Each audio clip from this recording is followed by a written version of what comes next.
और अगर आपको हाइपरसोनिक मिसाइल्स बनानी है तो आपको स्क्रैमजेट और रैमजेट इंजन की जरूरत पड़ेगी, क्रूज मिसाइल्स। तो उसके लिए हमें ये अगर हमारे पास आती है टेक्नोलॉजी है, कोर टेक्नोलॉजी है हाइपरसोनिक के लिए, तो ये बहुत बड़ी बात होगी, क्योंकि तब आप मैक लेवल्स में नंबर आगे बढ़ाते रह सकते हैं। लखनऊ में ब्रह्मोस के लिए रेजिमेंट इंजन, रैमजेट इंजन बनाने पर बातचीत।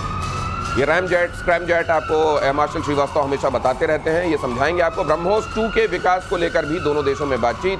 हाइपरसोनिक ब्रह्मोस 2 में स्क्रैमजेट तकनीक, 2027 तक मिसाइल परीक्षण और तैनाती की उम्मीद। सर, इसकी ये लेयरिंग है कि अगर आपके पास रैमजेट है तो आप नेक्स्ट लेवल स्क्रैमजेट बना सकते हैं, वो उसका पार्ट होता है।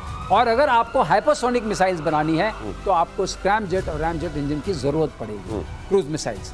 तो उसके लिए हमें ये अगर हमारे पास आती है टेक्नोलॉजी है, कोर टेक्नोलॉजी है हाइपरसोनिक के लिए, तो ये बहुत बड़ी बात होगी, क्योंकि तब आप मैक लेवल्स में नंबर आगे बढ़ाते रह सकते हैं। और जहां तक इसका सवाल है हाइपरसोनिक मिसाइल्स का, उसमें रशिया को कोई मात नहीं दे सकता। रॉकेटरी में रशिया इज रियल सुपर। अब आप ये समझ लीजिए, जहां एक चीज है इसमें, इन्होंने बहुत महत्वपूर्ण चीज बताई थी कि रैमजेट से स्क्रैमजेट जाने में, रैमजेट जो है और स्क्रैमजेट दोनों एयर ब्रीदिंग है, लेकिन रैमजेट के अंदर सबसोनिक होती है एयर फ्लो, जो कंबशन चेंबर में आती है, जहां फ्यूल को बर्न किया जाता है। स्क्रैम उसको हाइपरसोनिक करती है, स्क्रैम जो है वो कंटिन्यूअसली सुपरसोनिक लेता है। Okay. और वो क्या करता है, ये दोनों की स्पीड जो होती है, रैमजेट वाले इंजन की स्पीड होती है 2 मार्क से लेके 6 मार्क तक, जबकि जो बात बता रहे थे श्रीवास्तव जी, इस जो दूसरी स्पीड है वो 6 मार्क से तो शुरू होती है, 5 मार्क से, अच्छा। और वो चली जाती है 8 मार्क 10 मार्क। हमारी जो ब्रह्मोस 2 है वो 8 मार्क की होगी, वो तो कोई पकड़ ही नहीं पाएगा उसको, कोई भी रेडार पकड़। ये समझ लीजिए कि रैमजेट कदरन स्लो इंजन होता है और स्क्रैमजेट बहुत फास्ट होता है। आवाज की गति से 8 गुना ज्यादा से तो वहां 6 गुना ज्यादा से तो बात शुरू ही होती है। और लखनऊ में ये सब बनाया जा रहा है। सुना है आजकल लखनऊ के नाम से पाकिस्तान में लोग बहुत कांप रहे हैं। ऑपरेशन सिंदूर के बाद सेना का बड़ा फैसला, अगली खबर दिखाइए। सेना के हर बटालियन में अब ड्रोन शामिल होंगे। बटालियन में कमांडर UAV की तैनाती होगी। जवानों के लिए खास ट्रेनिंग की तैयारी। अब ये बात समझी जा रही है और बहुत शिद्दत से और बहुत तेजी से समझी जा रही है कि ड्रोन्स कितने बड़े गेम चेंजर के तौर पर सामने आए हैं युद्ध के मामले में। और इसलिए हर एक बटालियन में अब इनकी तैयारी और तैनाती और उसके लिए उड़ाने वाले लोग तैयार किए जाएंगे और उनको अलग से रखा जाएगा। ऐसा नहीं, उसमें एक स्पेशलाइज्ड यूनिट उसके अंदर होगी जो इसको ऑपरेट करने का, ड्रोन और काउंटर ड्रोन में जिनकी ट्रेनिंग होगी। सर, इससे कितना फर्क पड़ेगा? ड्रोन का तो आना ही था, इट्स अ गिवन सिचुएशन कि ड्रोन सारी यूनिट्स में आएंगी, लेकिन जो रुद्रा फॉर्मेशन अब बन रही हैं, जो इस जहां के ड्रोन्स हर में ला रहे हैं, आर्टिलरी यूनिट्स में भी ला रहे हैं, इन्फेंट्री यूनिट्स में भी ला रहे हैं, वो आगे चल करके रियली आपकी आर्म फोर्सेस को सक्षम बनाएंगी, क्योंकि ये शॉर्ट रेंज की भी होंगी, मीडियम रेंज की भी होंगी, लॉन्ग रेंज की भी होंगी। और जो मेजर बड़े बड़े ड्रोन्स होंगे वो नेचुरली इंडियन एयरफोर्स के उसमें आएंगे, खाते में आएंगे। तो जहां तक ड्रोन्स का सवाल है, ड्रोन्स और ड्रोन्स की फैक्ट्रीज हमारे पास, हम कई बार इस चैनल पर कह चुके हैं, 800 से ज्यादा हैं। हम हजारों की संख्या में साल भर में बना सकते हैं। तो ये हमारी क्षमता है और इसका पूरा प्रयोग करना चाहिए, पूरी तरह से इंटीग्रेट होना चाहिए।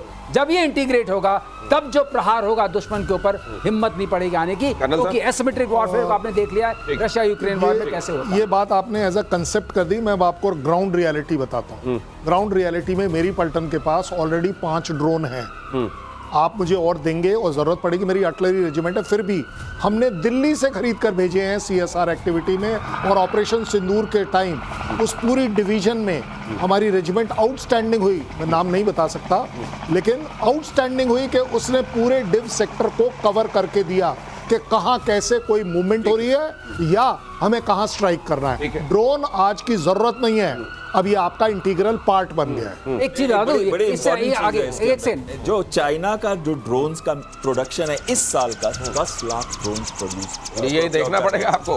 और दूसरा चीज है, अभी जो यूक्रेन में चल रहा है, 45 लाख ड्रोन यूक्रेन बनाएगा 1 साल के अंदर, आपको रशिया बनाएगा 25 लाख। नहीं, रशिया का तुम्हें पता है ना, रशिया की जो फैक्ट्री है उसको कबूतर फैक्ट्री बोलते हैं। अब उन्होंने कवर किया था, उसका नाम दिया ईरानियन ने कबूतर फैक्ट्री। और दूसरी चीज ये है, ये जो ड्रोन की बात कर रहे हैं, अभी जो रशियन रिफाइनरी के ऊपर अटैक हुआ था, ये उसी कॉमर्शियल ड्रोन से, इसका नाम UZ-22 है, उसको सस्पेक्ट किया था, उसको यूज किया था एज कॉम्बैक्ट ड्रोन। ठीक है, तो इसका मतलब आपका प्रोडक्शन लाखों में होना पड़ेगा। आपको ये बताने की, इसमें एक्सपर्ट्स आपको ये बताने की कोशिश कर रहे हैं कि ड्रोन के मामले में इसकी आवश्यकता को महसूस किया जा रहा है अभी आवश्यकता से भी ज्यादा आवश्यक हो गया है फौज के लिए। लेकिन उसके साथ साथ आपको यह भी ध्यान रखना पड़ेगा कि आपको ये कंपैरिजन में देखना है कि बाकी सब क्या कर रहे हैं और आप क्या कर रहे हैं। आइसोलेशन में ये नहीं हो सकता। साउथ चाइना सी में चीन का दखल बढ़ा। अगली खबर देखिए, विवादित इलाके में एटमी बम वर्षक की तैनाती। एशिया मैरीटाइम ट्रांसपेरेंसी इनिशिएटिव के सैटेलाइट तस्वीर में दावा। सैटेलाइट तस्वीर में runway, missile, shelter, fighter hangers, ये सब दिखाई दे रहे हैं। यहाँ क्या होने वाला है जरा आगे देखिए, साउथ चाइना सी के अंदर उन्होंने आर्टिफिशियल आइलैंड्स भी बनाए हैं, उनके अंदर रनवेज भी बनाए हैं, कोस्टल डिफेंस सिस्टम भी बनाए हैं, बॉम्बर्स तक को प्लेस किया। ये देखिए सर, ये देखिए, ये मिस्चिफ रीफ है। हाँ। ये 2007 में यहाँ कुछ नहीं था, यहाँ रीफ थी, सिर्फ कोस्टल रीफ। और अब 2017 में इसमें रनवे भी आ गया, यहाँ पे कहीं इनका रेडार है। इसे क्लोज कीजिए, इस जगह क्लोज कीजिए जहां समझा रहे हैं। हार्बर, ये इसको देखिए, ये हार्बर आर्टिफिशियल उन्होंने बनाया, यहाँ रेडार है, यहाँ पे ऑपरेशनल कॉम्प्लेक्सेस है, ये रनवे है। और इन्होंने यहाँ पे अब बॉम्बर भी प्लेस। ये रनवे दिखाई दे रहा है सर, ये लंबा वाला, ये रनवे के साथ देखिए पैरेलल टैक्सी ट्रैक भी बनाया। ये तो पूरी फैसिलिटी बना दी गई है सर यहाँ। बिल्कुल। आपको बताएं, ये हेग कन्वेंशन जो है, हेग रेजोल्यूशन एक हुआ था 2016 में, ये उसके खिलाफ है। उसमें कहा गया था कि ये एनवायरमेंटली इंपैक्ट कर रहा है। चाइना जो है ना सर, ये जो इंटरनेशनल कन्वेंशंस हैं उनको लेता है, ऐसे करके फाड़ देता है। और बोला चाइना ने बोला कि ये जो हम इसके साथ नहीं है, जहाँ पे ये आर्बिट्रल अवार्ड किया गया था फिलीपींस को, वो मानते ही नहीं है इसको। वो कहते हैं कि जो हम कहते हैं कि 95% साउथ चाइना सी हमारा है, तो उनका है। वो 9 डैश लाइन को मानते हैं। 9 डैश लाइन को मानते हैं। 9 डैश लाइन 90% ले लिया उन्होंने। ये कुल मिला के खाता ना बही, जो चाइना कहे वो सही ये है इस मामले में। और अमेरिकी ये देखिए कितनी इंपॉर्टेंट फोटोग्राफ है। Absolutely। ये जो सैटेलाइट से मिस्चीफ ये वही वाला है जो आप बड़ा दिखा रहे थे ना, अब ये क्लोजअप है, ये उसी का क्लोजअप है। ये इसमें कुल मिलाकर दिखाने की यहाँ पर बात ये है। ये देखिए जरा, इस जगह पे क्लोज कीजिए, ये दिखाई दे रहा है आपको, ये छाया परिछाई जैसी जो दिखाई दे रही है, ये बॉम्बर्स हैं। और ये बॉम्बर्स यहाँ खड़े हुए, लॉन्च बैलिस्टिक मिसाइल्स कैरी की जा सकती हैं, जिनकी लंबी रेंजेस होती हैं। इसको फॉलो किया जाता है anti access area denial strategy के अंदर, यानी कि यहां से A to AZ, बिल्कुल सही करे, anti access area denial, A to AD वाली स्ट्रेटजी के अंदर। उसमें क्या होता है, जो ये 9 to 11 आइलैंड बात कर रहे थे ना, डैश पॉइंट्स की, तो वो 9 to 11 डैश पॉइंट्स के अंदर किसी को भी एंटर ना कर सके, वहां पे एक्सेस डिनाई करते हैं। ये बॉम्बर्स जो है, ये एयर लॉन्च बैलिस्टिक, और एक दो नहीं है, और दिख रहे हैं दो। We are supposed to be 60-70। केवल तस्वीर में आपको 2 दिखाई दे रहे हैं, ये कम से कम 6 से 7 होंगे। नहीं, 60 से 70 है यहाँ पर अनुमान के हिसाब से। ये 2 नहीं, 60 से 70 है। तो उस पूरे इलाके में जिसको इसने ऐसे पानी में काल्पनिक लाइन खींच के वो कहता है ये 9 डैश लाइन, ये पूरा इलाका मेरा, ये पूरा इलाका मेरा, मतलब यहाँ कोई और नहीं आएगा। और यही होता है एरिया डिनाइल। और एरिया डिनाइल के लिए उसने तैनात किया है बॉम्बर। कह रहा है यहाँ कोई आएगा तो भुगतेगा। देखिए दादागिरी देखिए। और पूरी दुनिया ने साथ में मिलकर जो कन्वेंशन किए, उनको यूं फाड़ के फेंक देता है डस्टबिन में। ये है चाइना। आगे देखिए, अमेरिकी राष्ट्रपति डोनाल्ड ट्रंप के सलाहकार ने भारत के खिलाफ उगला जहर। स्टीवन मिलर ने भारत पर यूक्रेन वॉर को फंड करने का आरोप लगाया। रूस से तेल खरीदकर यूक्रेन युद्ध की फंडिंग जारी है। भारत पर जुर्माना लगाने की तैयारी में बौखलाए हुए हैं ट्रंप इन दिनों ऐसे हो गए हैं कि इनको ये लग रहा है कि दुनिया में अगर कहीं कोई चिड़िया भी उड़े तो पहले पंखों को उसको किस तरह का विन्यास देना है, कैसे फड़फड़ाना है, पहले उनसे पूछे मे आए सर, उसके बाद वो कहें ग्रांटेड, वरना कहेंगे तुम्हारे ऊपर सैंक्शंस लागू सर। लेकिन ये वही वाली बात है कि दुनिया में अपनी छीछा लेदर ये खुद कराएंगे आने वाले दिनों में। हो रही है वैसे भी। एक तो इनकी बातों में कहते हैं कि शायद गधे की लात में भी कोई ठीक होता होगा। इनकी बात में कुछ ठीक नहीं कि कब चल जाएगी, क्या कह देंगे। दूसरे मुझे ये लग रहा है कि आने वाले दिनों में इनका वेट, इनकी बातों का, इनकी गरिमा और गिर जाएगी। गरिमा क्या, इनका तो आपने देखा ही, ट्रंप कैसे टैरिफ लगना शुरू हुआ। 10% से शुरू हुए, 100%, 145%, 250%, फिर वापस आ गया चाइना के चक्कर में। तो ये सर्कुलर मोशन चल रहा है, यू टर्न नहीं है। यू टर्न नहीं, कर्नल साहब, ये जो चेहरे हम यहाँ दिखा रहे हैं, जैसे व्लादिमीर पुतिन उधर कह देते हैं कि आप अपनी बात अपने पास रखिए।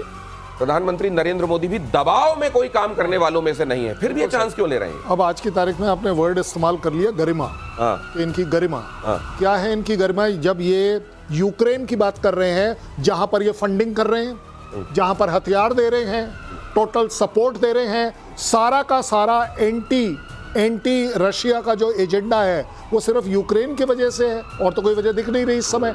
ज़्यादा बड़ी बात अगर आप देखें इस समय दुनिया में कौन सी ऐसी लड़ाई चल रही है, चाहे इकोनॉमिकल ले लो, फिजिकल ले लो, डेंजरस ले लो, थ्रेटनिंग ले लो, जो मर्जी आए वर्ड जिसमें अमेरिका नहीं है, जिसमें अमेरिका नहीं है। किस बात की गरिमा, कौन सी गरिमा?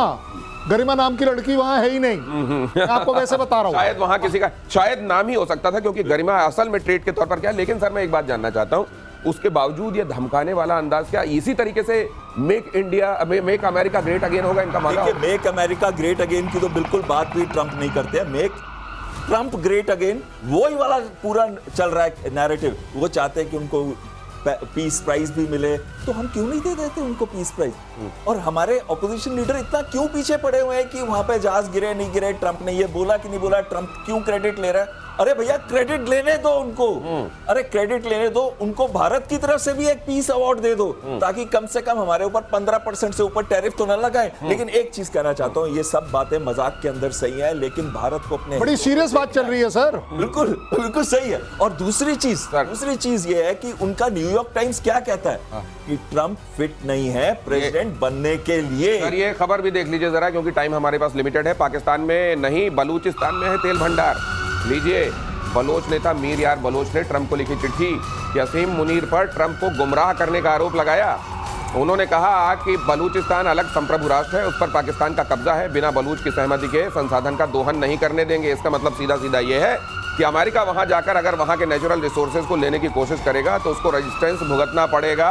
तो ये असल में बलूचों ने साफ कर दिया है कि ये उनकी संपत्ति है, पाकिस्तान आए सौदा कर दे उनकी जमीन का, उनकी जमीन में रहने वाले रिसोर्सेज का। ऐसा नहीं होगा, लेकिन फिर भी ये मानेंगे कहां? एक मिनट ये देखिए, मेरे पास भी ऑयल का भंडार है। हाँ, ये मेरा भंडार है, ठीक है। आप क्लेम कर लीजिए।